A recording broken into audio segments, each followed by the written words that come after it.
We are ready to go. Okay, we left off on Monday talking about the neuromuscular junction.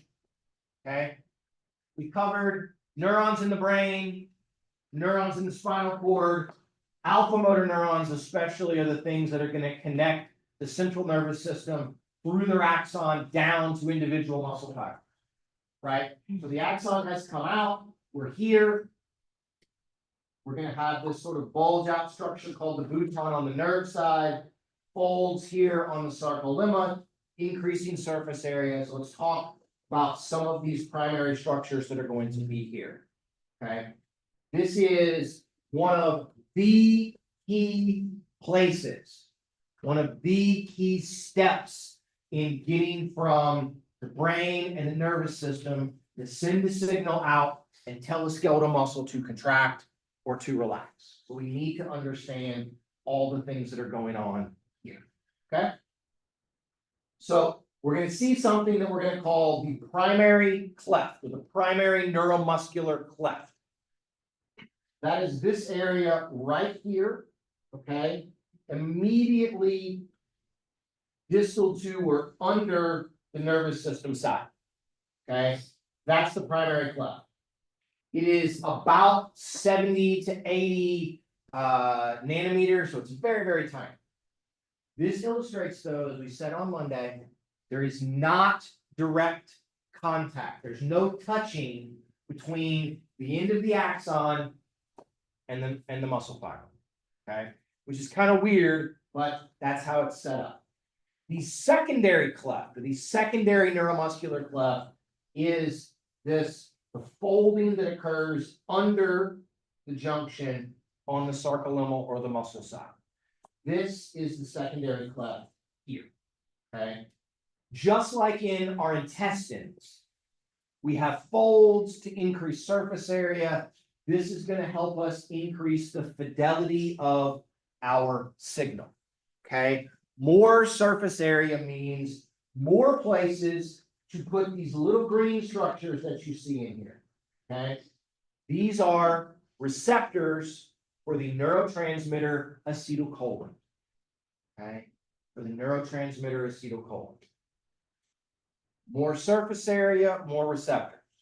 More receptors, then there's a greater chance that when acetylcholine gets released from the end of the axon on the nerve side, that when we release it, that it will find a receptor to bind to and increase our chances of good and correct signal transduction. Okay, does that part make sense, guys? Okay, we need surface area to ensure this.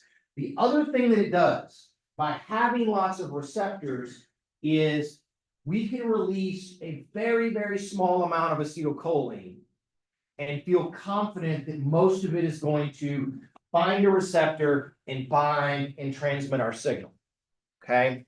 There is a finite amount, as you guys will see, there's a finite amount of acetylcholine in the end of the axon. There's only a certain amount in here. Okay. And in some circumstances, it's very rare in everyday life, but you can come to my lab and we can induce it. But we can actually deplete all of the acetylcholine that's in here, and then you do not get any more neuromuscular transmission. And so one of the ways that we ensure that this very, very, very rarely happens in real life is by having the secondary cleft, having the surface area, having all of these receptors, so we don't have to release very much. Okay? So that's kind of what's going on. Again, structure, anatomy is helping us to impart function. It's helping us to impart function. Okay. I mentioned the basement membrane the other day. I talked about that in the basement membrane, there's these dystrophin proteins, it's some scaffolding, but in this instance, we'll mention the basement membrane again because you're going to have basement membrane sort of right here around the secondary cleft, and it's going to contain an enzyme called acetylcholinesterase. Acetylcholinesterase. The job of acetylcholinesterase is to break acetylcholine off of its receptor. Okay. So we release it, it binds, That's going to generate an action potential in the sarcolemma to initiate muscle contraction. And then acetylcholinesterase breaks the acetylcholine off to turn off that signal. Okay, so on and then right back off. Okay, on and then right back off. There are lots of, this will be part of your assignment. I say lots. There are some very, very powerful venoms, like spider venom and snake venom. Okay, neurotoxins, if you will, that what they do is they inhibit acetylcholinesterase. So you start a muscle contraction and you can't ever let go. So you start it and you basically cramp until that muscle fatigues and can't generate force, and then you can't move. Or if it's your diaphragm, then you can't breathe. And those kinds of things. Okay. So that's what's going on there. There's a chemical weapon, there's a nerve agent that people very, very rarely use, but it is there. It's called sarin nerve gas, right? And it is acetylcholinesterase inhibitor. Okay, so that's going to be there. That's going to help us with normal function. We have vesicles that are going to contain acetylcholine on the nerve side. They're going to package up the acetylcholine. We're going to get a signal here. They're going to dump the acetylcholine out through these pores into the junction. When the esterase breaks it, we then have to recycle and take the acetylcholine back up into the end of the axon, which is a relatively quick process, but it's not 100% efficient, nor is it super, super fast. And so that's why in some circumstances, we can actually deplete things here that we're dumping so much out, or the signal to dump it out is so large and so fast that it swamps our ability to break it off and take it back up. Okay. So that's what's happening in the neuromuscular junction. Questions about all of that? Nathan? What holds it to, like, what keeps that move the gap? What keeps the gap? Yeah, 'cause it's not touching. Correct. How does it know to be there? Something has to be touching there, right? Apparently not. I don't know. That's a great question. I don't have a good answer for all of this. One of the things that we do know, and again, it's gonna seem kind of crazy to you guys, to your question, Nathan, is the more often you send signals down an axon, the more often you tell a muscle fiber to try to contract, you actually get greater branching and you get a junction that has more of these things on it. So you're even more efficient and better at turning them on. But again, how does it know where to go? How does it know to get down here? How does it know to stay very close like this? We don't really know. Okay, we don't really know. But using this sort of junction keeps it healthy. Okay, this is one of the ideas behind, right, in the nervous system and in muscle in a lot of instances, it really is use it or lose it kinds of things that you need to send these signals. And so if you don't contract the muscle for a while, you get less density at the junctions, then it becomes more difficult, and then it kind of feeds forward into itself. So that's a good question. I don't know. I'll see what the magic Google machine will tell us about all of that. We'll see what ChatGPT has to say about all of that. We know on the axon side that the nodes of Ranvier actually provide scaffolding, and you can get peripheral nerve damage. And as long as the neuron is intact, you can regrow the axon to some extent back down through the nodes of Ranvier. Like, it knows how to do all of that.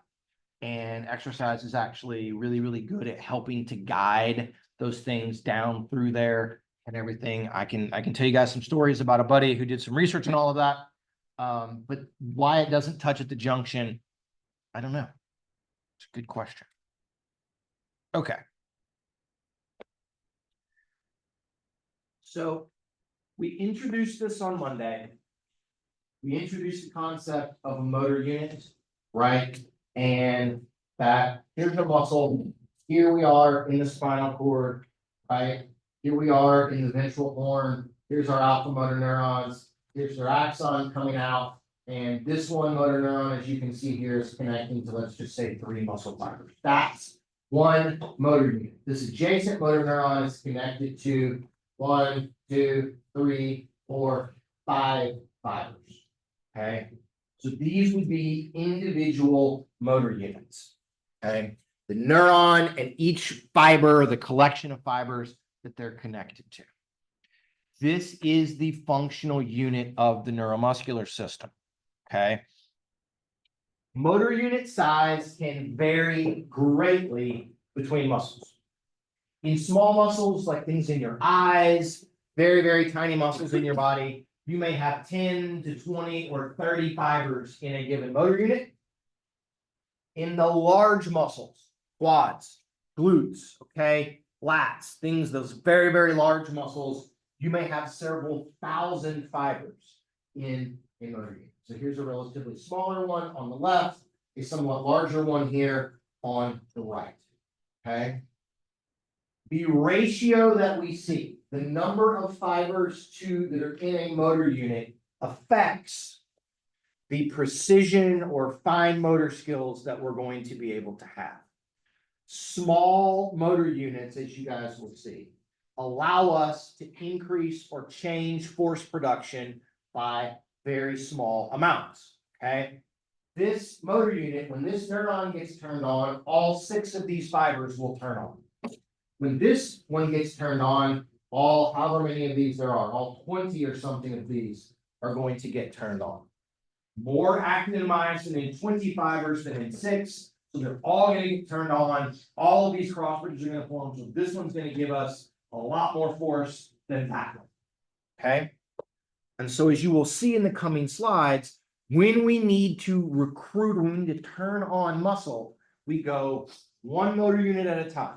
1, then 2, then 3, and we slowly, well, not slowly, we work our way up. It happens very quickly. We work our way up and we turn on just enough to get whatever force that we need. So by having small units with a small number of fibers, especially at low force levels, we can be very, very controlled in our ability to manipulate force, which lets us do things, as we talked about the other day, like write and play the piano or the guitar or paint and all of those things. Okay. I put a bunch of stuff in here about action potentials. I'm going to try to get this off of the screen. I don't know how to make that go away. I put a bunch of stuff in here about action potential. We're going to talk about, here's an action potential. Here's what it does. We're going to talk about the different membranes allow us to generate them. And these are the ions that move. And I'm going to make the assumption, hopefully not misguidedly, that you guys understand this and you've seen this, right? But there's a lot more kind of slides and things on all of this. The nervous system and parts of the muscle fiber communicate using electrical signals that we call an action potential. Okay, we call an action potential. It is a brief electrical signal. It is what we call propagated, which means that it moves. It will go from one place to the next place, to the next place, to the next. And that's how it allows us to send a signal and tell a different tissue to do something. Okay, that electrical signal occurs across a membrane. So we call that a membrane potential. A membrane potential is in essence a difference in the collection of positive and negative charges from one side of the membrane to the other. Okay. And so what we do with an action potential is you're more positive in one place, you're more negative in the other, and then we flip those around. Poof, that's electricity. That is what electricity is, and then it just moves its way down. Okay? This lets us signal from the brain out to the periphery along the muscle fiber, and it lets us go very fast. Electricity travels way faster than a hormone that we would have to release from the brain, put into the blood, circulate around through your heart, out to a tissue, hope it binds to something. We do plenty of that. Okay? But electrical signals are going to be much, much faster, and that's going to be better for our movement side of things. Okay? For cells to be able to generate and move an action potential, okay, we're going to call those cells excitable cells. neurons, nervous system tissue are excitable. Muscle fibers or muscle cells are excitable. They are excitable because they have a resting membrane potential. And they can generate what we call concentration gradients. Okay. And so let me show you guys what I mean by this, and then we'll just move on from there. Okay. A resting membrane potential is a difference in the concentration of positive and negative charges from one side to the other of a particular cell. Okay. Imagine that this is a nerve cell. This is a neuron. Here's the membrane of the neuron. This is inside. This is outside. Extracellular side. So outside of the neuron, more positive charges. Inside of the neuron, more negative charges. So we have a resting membrane potential of, let's just say, minus 70 millivolts. So there's 70 millivolts more negative charges inside than outside. Okay. This is generally going to be created by a concentration or an ionic gradient where we have ions like sodium and potassium and chlorine and calcium, and we have different amounts of them inside versus outside. All of them have different charges, and that helps us set up these gradations. Okay. The other thing that's really key here, for a cell to be able to generate an action potential and be excitable, we have to have the concentration gradient, but we also have to have a membrane that is what we call selectively permeable. Okay. This is the fun part of things, right? To look on it, and I look and I say things, and I say, who should I call? Matt. Permeable. What do you think permeable means? The ability for things to pass through it. Perfect. Okay. So if it's selectively permeable, it's only going to let some things through some of the time.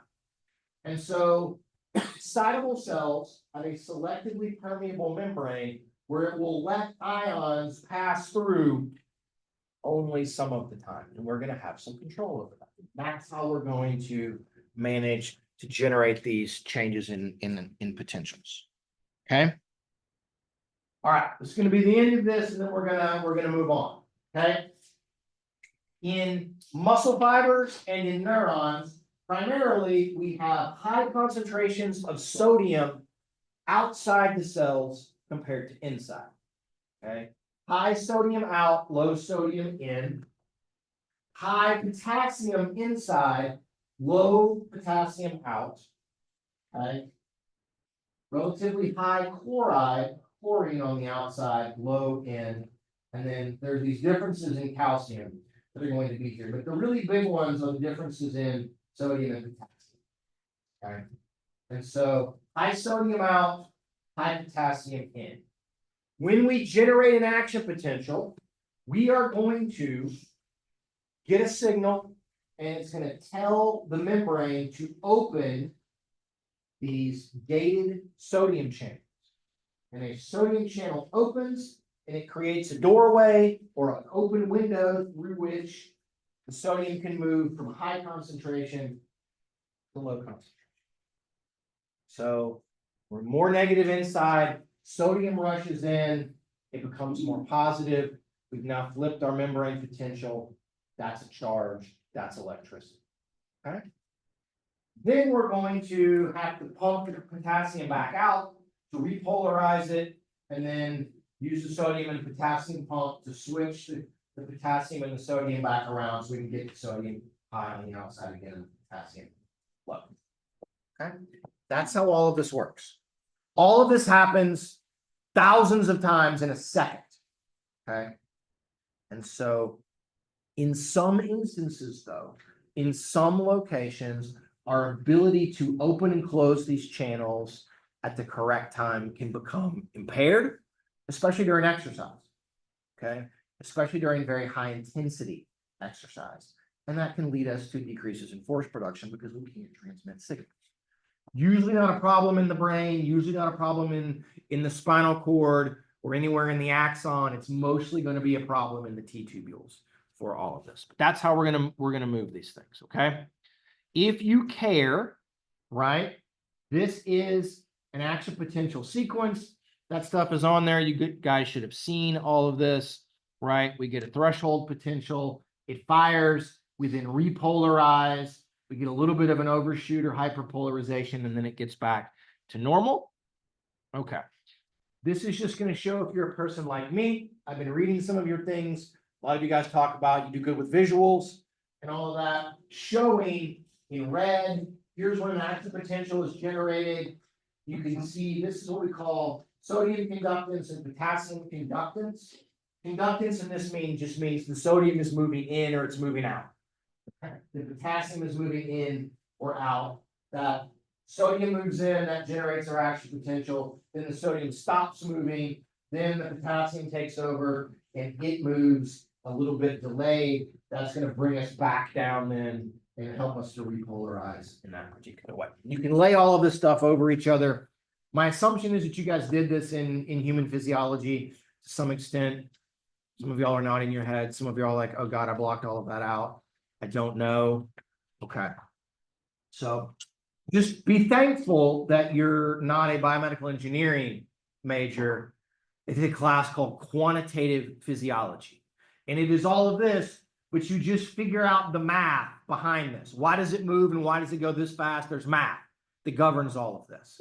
We get a lot of biomedical engineering majors that take our master's level advanced exercise physiology class that I taught for 10 years. And so they were like, oh God, we don't have to know the math. And you're like, no, you don't have to know the math. Just know that it moves and we're going to be fine.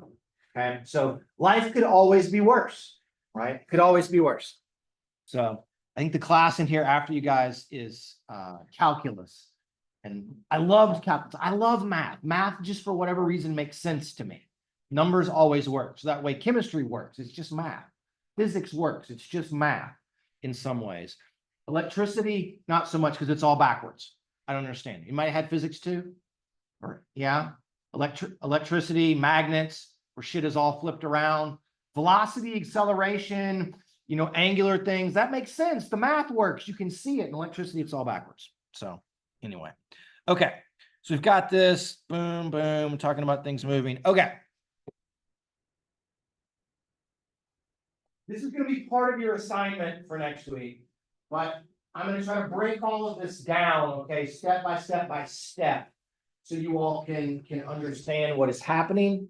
I'm going to do this, one, because it's important, but two, because when we exercise in certain circumstances, there are chances that every step could get messed up.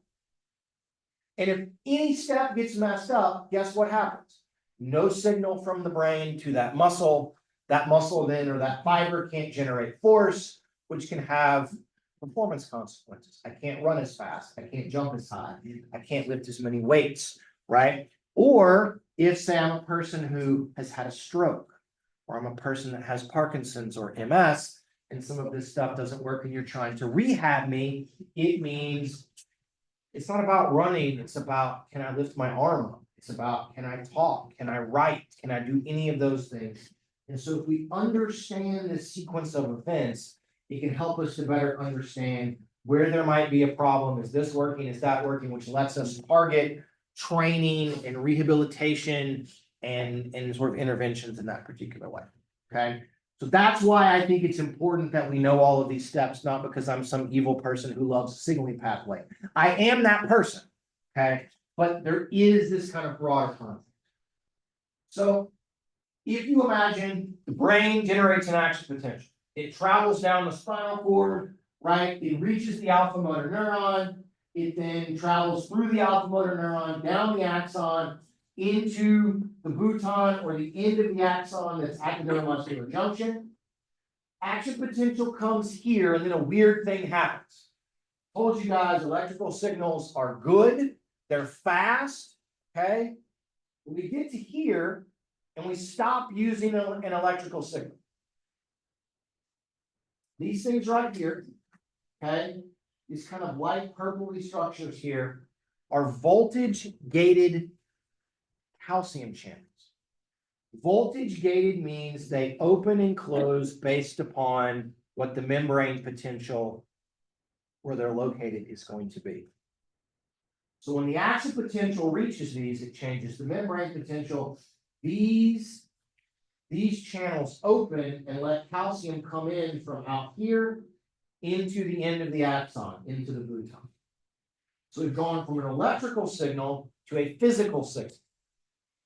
Calcium comes in, that tells these vesicles in the gluton that have acetylcholine in a physical signal to come and dump the contents of the vesicle into the primary and secondary neuromuscular cleft.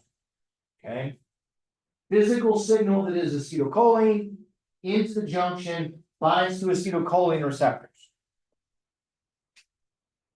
Now we go back from a physical signal to an electrical signal again. Okay? When acetylcholine receptors are bound, when they get 2 molecules of acetylcholine on them, they signal the adjacent places on the muscle fiber membrane on the sarcolemma to open their sodium channels.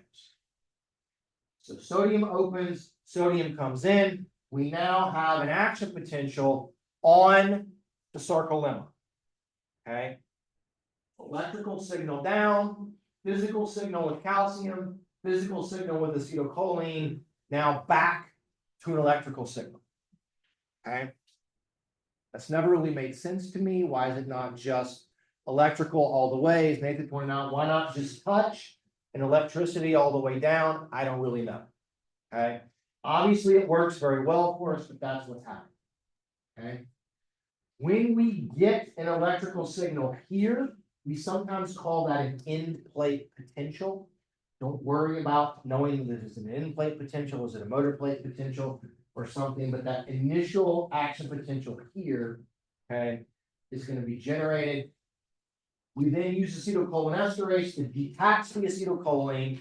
It detaches, close the sodium channels, and then we repolarize here. Okay. So electrical, physical, physical, electrical. We've gone from the brain down through the motor neuron, across the junction. Now we have an electrical signal on the muscle. Okay. Step by step by step by step. Any of those things don't work, okay, and the entire thing shuts off and we don't get any force. Okay. Let me try to draw this. I'm not a good artist. My father is a true, in some ways, Renaissance man. He was a football coach for 45 years, high school, but was a biology teacher, right? Not a combo you normally see, who was also a marathon runner. And so, and this amazingly talented artist, paints and does all of these things, in addition to being the world's most precise and patient man that you've ever met. So I'm going to draw something and he's going to be appalled at my ability that somehow I did not get the art genes. Okay. But this, I'm going to try to draw a thing in 3 dimensions for you guys. This is a muscle fiber. Okay. We have this axon that comes in and we have our neuromuscular junction. Okay. When we get an action potential here, okay, because the sarcolemma is excitable, when we get an action potential in one place on the sarcolemma, it is going to spread out from here,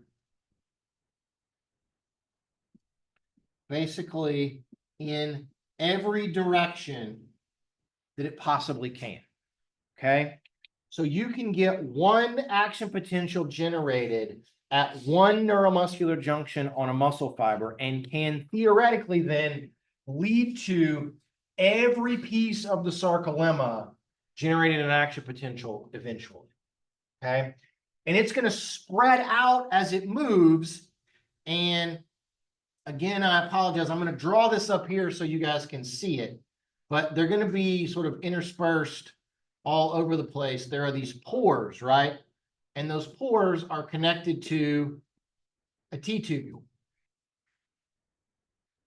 And so the action potential spreads, it reaches the T-tubule somewhere along this. It's going to reach many of them. And then the action potential is going to go down into the pore and move down into the T-tubule. Okay. And as it moves into the T-tubule, then that's going to let us bring that action potential signal from the surface of the fiber down into the inside. Okay. Does that sort of make sense to you guys? Can you see that in 3 dimensions? Okay. This has always been a difficult concept for me to grasp. And so I want you guys to be as aware of that as you can. Okay. All right. When that excitation, that action potential happens on the sarcolemma and it moves into the T-tubule, it is eventually then going to signal the release of calcium from the sarcoplasmic reticulum. And we'll get a step-by-step on that in a minute, okay? That process from excitation to calcium release is a process called excitation-contraction coupling, okay? This is an important concept. It is defined as the cellular mechanism by which intracellular calcium is released, leading to a muscular contraction. Right? And so it's technically depolarization of the T-tubule. So once the action potential gets into the T-tubule and then goes until the SLR releases calcium. Okay? That's excitation contraction. After all of this, right, the calcium binds to the troponin, moves tropomyosin, we get a cross bridge and we get force. But it's linking excitation in the sarcolemma and the T-tubule to a muscle contraction that's initiated, or a cross bridge formation that's initiated by the release of calcium. This process, okay, depolarizing the T-tubule and releasing calcium. This is the single most common process or place or site, or however you want to define it, that gets messed up when we exercise. Okay. So when you cannot do any more reps at the gym, when you have to slow down because you can't run that fast anymore on things, the most likely culprit for all of that is less calcium release from the sarcoplasmic reticulum for a host of reasons. It might be because the T-tubule can't transmit an action potential. It might be that you cannot, the ryanodine receptor is experiencing some problems and you can't get the calcium out. But that's why this is such an important place for us to learn and understand what's happening. Okay.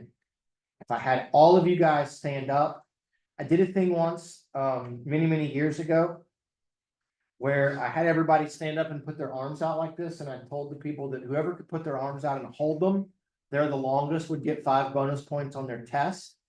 And man, people were very motivated.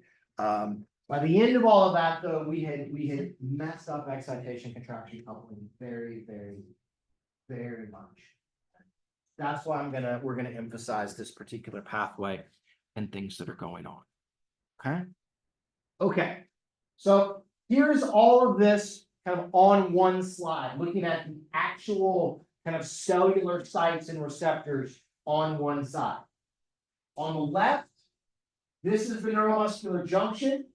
Here's the end of the axon. So here's the bouton, there's acetylcholine receptor, primary cleft, secondary cleft. Okay.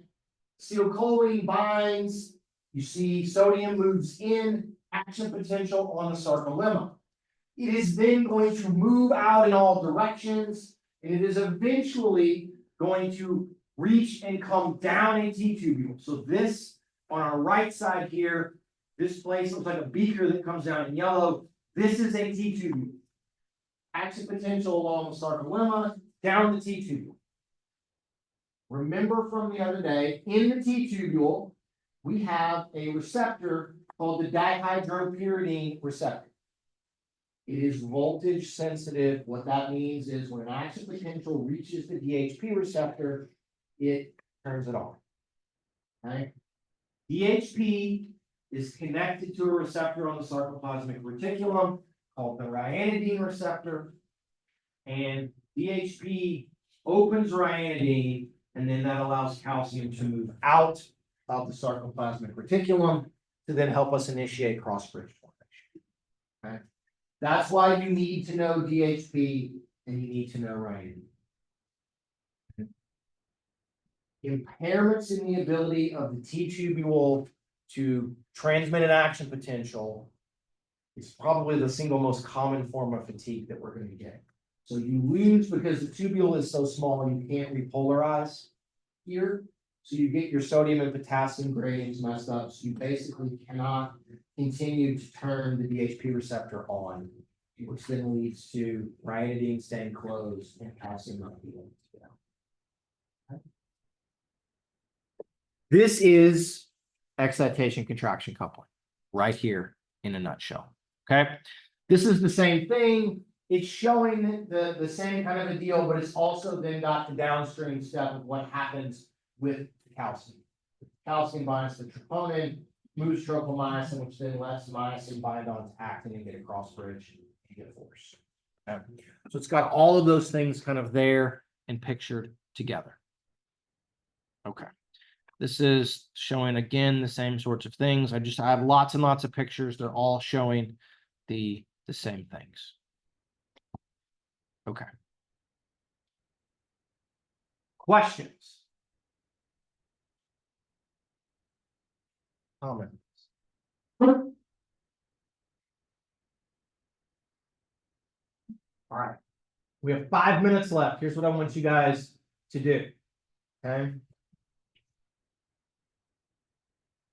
With 3 or 4 other people, put your heads together, and I want you guys to collectively tell me what you think the 2 most important things that you learned today were, and then write 1 question. Okay. 2 most important things that you think we covered in class, and a question that you have. All right. You will turn it in if you physically have a piece of paper. Let's do that over trying to email if possible. Okay? Go.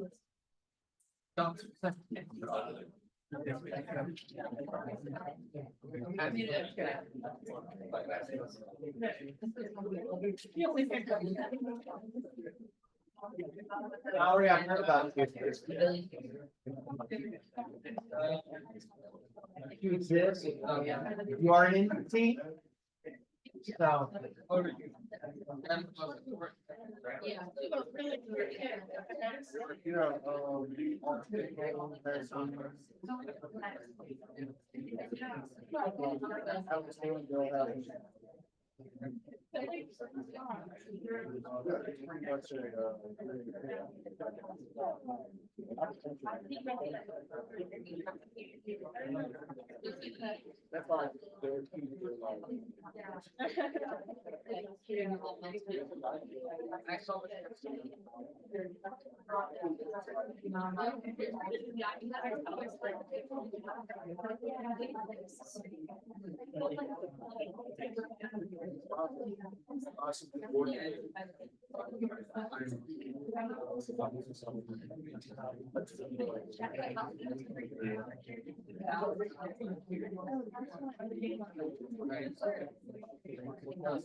Once it goes through the teeth, it goes through. If you're done, bring it to. That's the best way I can, I don't know where they came from.